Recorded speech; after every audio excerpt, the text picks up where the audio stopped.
A gente estava falando aqui, padre, no início do programa, que o nosso comprometimento aqui com a palavra que possa fazer bem. O senhor sabe muito bem que hoje, neste momento, existem muitas pessoas que nos assistem, sofridas, machucadas pela vida. E eu faço questão de, quando tem uma pessoa aqui comigo, sobretudo você, a gente trabalhar uma ou outra questão teológica, muito embora algumas pessoas não entendam, acham que o programa não é para isso, não é para questão teológica, mas a palavra que alivia, ela vem da teologia, né? E às vezes um conhecimento de teologia pode esclarecer e abrir caminhos para reflexões humanas o tempo todo. Que você falou de Santo Agostinho no início, é extremamente poético, mas extremamente teológico. Teológico. Cristão, recebe aquilo que você é o corpo de Cristo. Eu achei bonito aqui, padre, que o Antônio Barreto, lá de Belém, ele escreveu e ele falou assim: Padre Fábio, eu não consigo entender o mistério da Santíssima Trindade. Talvez a minha fé seja pouco fortalecida. Vamos falar para ele, vamos conversar com ele aqui. O mistério da Trindade. Ô Fábio, você sabe como é que Santo Agostinho escrevia os livros? Não. Dizem que ele tinha vários escribas. Então, ele ditava uma série de coisas para um, e aí aquele sujeito durante o dia ia elaborando. Depois ele passava para o outro, e assim ele ia editando vários livros. Livros num tempo que não existia editora, naturalmente, né? Eram escritos únicos. Aqueles manuscritos, né? Manuscritos, não tinha imprensa. Mas um dos seus livros, e talvez o mais belo de todos, junto com Confissões, chama-se De Trinitate, a Trindade. E esse livro, ele começou logo no início de sua vida de bispo, e ele só terminou no fim da vida. E terminou de jeito meio incompleto. E lendo o livro, eu às vezes tenho a impressão de que ele rasgava páginas. Que ele chegava numa parte e chegava à conclusão de que não tinha dito nada de importante. Mas o legal é que no final, imagina, no final da vida, passando a vida inteira escrevendo um livro sobre a Trindade, ele escreve assim: eu acho que eu não disse nada de muito novo, nem de muito importante. Acho que eu não cheguei a nenhuma conclusão realmente fundamental a respeito do mistério da Trindade. Mas eu, pelo menos durante toda a minha vida, pensei nesse mistério. E se Deus me fez pensante, pensar é um jeito de louvar a Deus. Isso é lindo, né? Muito lindo. Maravilhoso. Eu não posso parar de pensar na Trindade. Eu não posso parar de pensar a fé. Eu não posso parar de ter uma fé inteligente. Não basta ter fé, é preciso pensar a fé. É preciso dar razões da minha fé. Eu não posso simplesmente emocionalizar a fé. Ter uma fé emocionante. Eu estou emocionado pela minha fé. Ótimo, maravilhoso. Mas já pensou sobre isso? Já refletiu sobre isso? Não vou chegar a nenhuma conclusão, mas quem te fez pensante foi Deus. Então, há uma santidade no ateu que está inconformado com a fé. E ele precisa pensar. Porque se ele é ateu, é porque ele tem uma fé que Deus não existe. Né? Já está acreditando em alguma coisa. Ele acredita em alguma coisa, ele tem uma fé. Todo ateu é uma pessoa de fé. Ele tem pelo menos fé que Deus não existe. Então isso é uma inconformidade santa. Talvez até sincera. E que talvez às vezes em alguns ateus você tem uma atitude tão coerente, né, do ponto de vista humano mesmo. Já que ele não acredita em Deus, ele busca tudo que é bom do humano. E se esmera nisso, né? Eu particularmente vejo nisso uma intenção às vezes muito sincera, né? Sincera. Mas o pior é o indiferente. O indiferente é o pior de todos. Que pode estar dentro da igreja. Eu não quero pensar. Somos nós, né? Quantas vezes eu me reconheço indiferente? Essa semana mesmo estava escrevendo sobre isso. O desafio, né, de você vencer o processo da indiferença é muito grande. Porque a indiferença é um lugar cômodo. Ao mesmo tempo que você não faz, você está se defendendo, fingindo que faz. Então é muito cômodo, é um lugar muito fácil, muito confortável de se ficar. Você ter indiferença pelo outro, por exemplo, né, é muito fácil. Você o ignora, você não tem comprometimento com ele, você não se estimula para melhorar. Então eu trato com indiferença, deixo ali de lado, né? Uma vez eu disse um negócio sobre a Trindade e achei que era muito original. Olha, só queria corrigir. Antônio Barreto é o nome da rua onde a mulher mora. Quem fez a pergunta é a Maria de Fátima, lá de Belém. Sabe, Fábio, eu vou dizer duas coisas sobre a Trindade. A primeira é que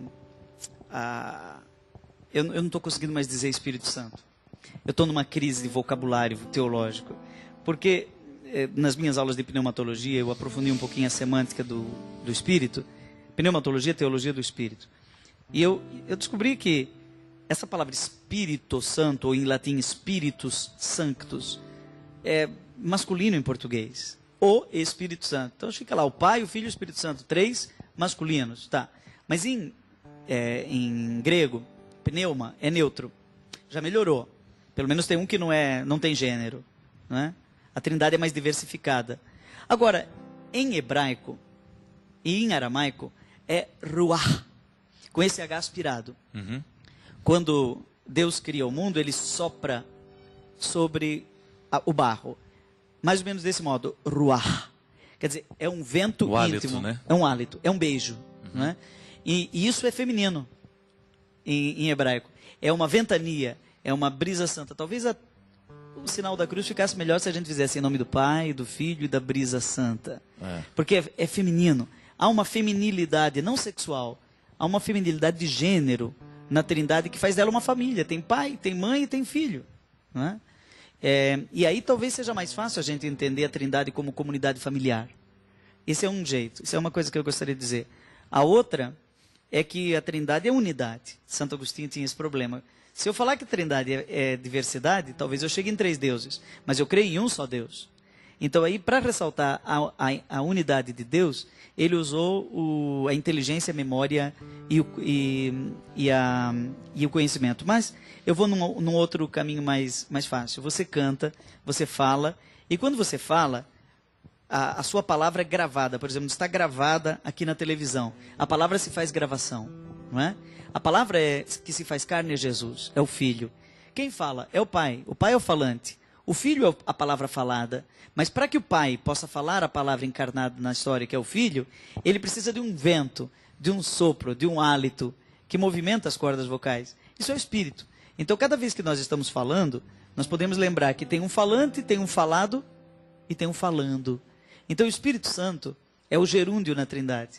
Há um particípio, não é? Isso é lindo, há um sujeito, um particípio e um gerúndio. Agora, entender o Espírito Santo movimento como gerúndio, da ação, né? Exatamente. O Espírito Santo é a dinâmica de Deus. É um Deus dinâmico, não é estático. Não está no céu parado. Ele está não estando. E em não estando, ele está. Por isso está sempre vindo. Mesmo porque a dinâmica da ressurreição só pode ser compreendida assim, né? A presença eucarística, né? Os sacramentos é o movimento de um acontecimento único, né? A única redenção acontecida, a única missa celebrada, o único perdão concedido, tudo em desdobramentos, em acontecimentos que não param, que não cabem no tempo. Você mesmo, Fábio, você não é e nem está. Você está sendo. Estou sendo, Você é dinâmico. Aquilo que era não é mais. Quem está assistindo esse programa já não é mais do mesmo jeito. Aprendeu alguma coisa diferente. Então há uma dinâmica na vida. Sabe aquele negócio dos gregos, não é? Ninguém que entra num rio pode sair de lá. Porque quando ele chegar na metade do rio, ele já vai ser outro. Então, nós somos dinâmicos. Se nós entendermos a dinamicidade da vida, vamos pensar, por exemplo, no batismo no Espírito, que a renovação carismática fala, de um modo tranquilo. Eu não fui batizado, eu estou batizando. Eu estou sendo batizado permanentemente. Então há uma efusão, aquilo que Jesus diz assim: aquele que crê em mim, do seu interior jorrarão rios de água viva. Esse riacho é muito mais dinâmico do que uma lagoa parada. Com certeza. Não é? Então nós somos esses riachos. E é bonito você que nos acompanha aí. Quantas vezes você já escutou falar em plenitude da revelação, né? Jesus é a plenitude. Então tá bom, chegou ao final? Não. O que está nele plenamente revelado, nós ainda não conseguimos entender tudo. E a igreja se movimenta nisso. A sã teologia, ela é a tentativa de julgar luzes sobre o acontecimento já revelado, mas não totalmente compreendido. É o que o Sobrinho, né, chamava de maneira bonita, o dogma que liberta, né? Que não é aquela verdade fechada, que não é aquela verdade pronta, mas é uma verdade em desdobramento, em processo de ser conhecido. Isso é tão lindo, né? A Zezinha entrou na minha sala essa semana, com o livro do Papa Bento XVI, com 4 dedos dentro, todo anotado, Dio e el mondo, é o nome do livro em italiano. E ele estava encantado, dizendo: como é possível que esse homem tenha dito tudo o que eu gostaria de ter dito sobre família apenas numa frase? Começou a ler para mim. Bom, será que não estava já na Bíblia? Estava. Estava plenamente revelado. Mas só que o Papa, por meio de sua inteligência teológica, consegue nos explicitar no hoje, no aqui, no agora, de maneira dinâmica. Porque o Papa é um teólogo. Então a teologia faz bem. Muita gente diz assim: ah, padre, não vou fazer teologia porque vou perder a fé. Pelo contrário. Você Uma vai ingenuidade, né? Você Pensar vai isso, entrar né? em crise na fé pequena e vai crer mais e melhor. E essa fé pequena é bom que a gente perca mesmo, né? Eu acho que a fé, eu acredito que a fé, ela tem que ser perdida todos os dias para ser renovada. Não adianta nada a gente se trancar numa verdade que nós determinamos como certa e aos poucos a gente vai perdendo a graça com isso e a gente não evolui, a gente não lê um livro, não é, padre? Hoje é tão difícil você Acha, lidar Fábio, quem está ouvindo a gente... com um cristão que não quer crescer, com um cristão que não quer se aprimorar. É tão triste isso. Não, e tem gente assistindo a gente que pode estar pensando... Eu estou querendo... Eu estou lembrando porque o que o pessoal está pensando. Recebi um e-mail de um garoto muito inteligente, ele chama Jorge Formenton. E ele me escreveu, sobretudo, no dia em que você participou do programa. Porque o Jorge é um garoto que eu acompanho à distância através do e-mail, e ele está sempre me pedindo dica de leitura, ele leu alguns livros que eu sugeri, depois ele fez uma crítica, dando um feedback, né? Olha, padre, aquele livro me deixou em dúvida em muita coisa. Eu acho muito sincero o processo dele crer, né? E até falei sobre um pouco dessa perspectiva nesse livro que eu estou escrevendo com Chaleta, que é sobre medos contemporâneos. O medo de nós perdermos a segurança que a fé nos traz. É tão importante, no Jorge eu percebo essa honestidade, que eu gostaria de perceber em todo cristão. De você não ter medo de lidar com as ciências modernas, de você não ter medo de lidar com os conhecimentos contemporâneos, com as reflexões que são próprias do mundo de hoje, porque elas vêm para justamente nos ajudar a crer melhor. Exatamente. Foi o grande papel que teve a filosofia, os mestres da suspeita, no processo do iluminismo, né? Quando nós começamos a o iluminismo fez isso para a fé. Quando ele lançou luz sobre a Idade Média, a gente descobriu que a gente não podia mais continuar do mesmo jeito. Alguém poderia lá, do outro lado ali da TV, né? Aí sentado nesse sofá, perguntar assim, questionar. Será que esses dois padres aí hoje não estão meio complicados? Não. Não é complicado. É complexo. Complexo. Qual é a diferença entre complicado e complexo? Esse relógio aqui, ó. Ele não é simplório. Ele é complexo. Eu não entendo tudo que tem aqui dentro. Tem um monte de informação aí que você não sabe nem mexer, né? Mas é simples. O horário está aqui. E ele me informa exatamente o que eu preciso, a hora de começar e a hora de acabar. E para ser simples, ele tem que ser complexo. O problema é que tem gente tão simplória que acaba complicando a fé. E se torna fundamentalista. Porque ele é fundamental. Ele quer colocar tudo em 3 frases. E para ser tão simplório, não é simples, ele é simplório.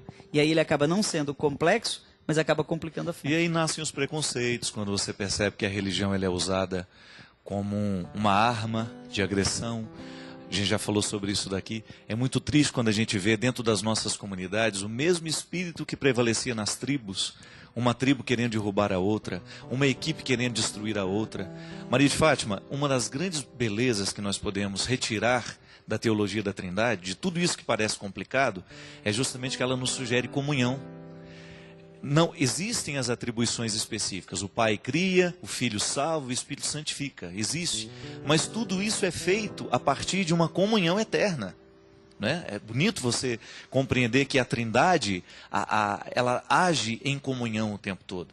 E que ela nos sugere, a vida cristã, ela se espelha nessa vida trinitária. E que um jeito bonito que nós temos de compreender a Trindade é a gente estabelecendo o vínculo com as pessoas que são diferentes de nós, é a gente tendo paciência com as pessoas que trabalham conosco, é a gente sendo fraterno com as pessoas que estão do nosso lado, é a gente estabelecendo pontes, ao invés de quebrar essas pontes.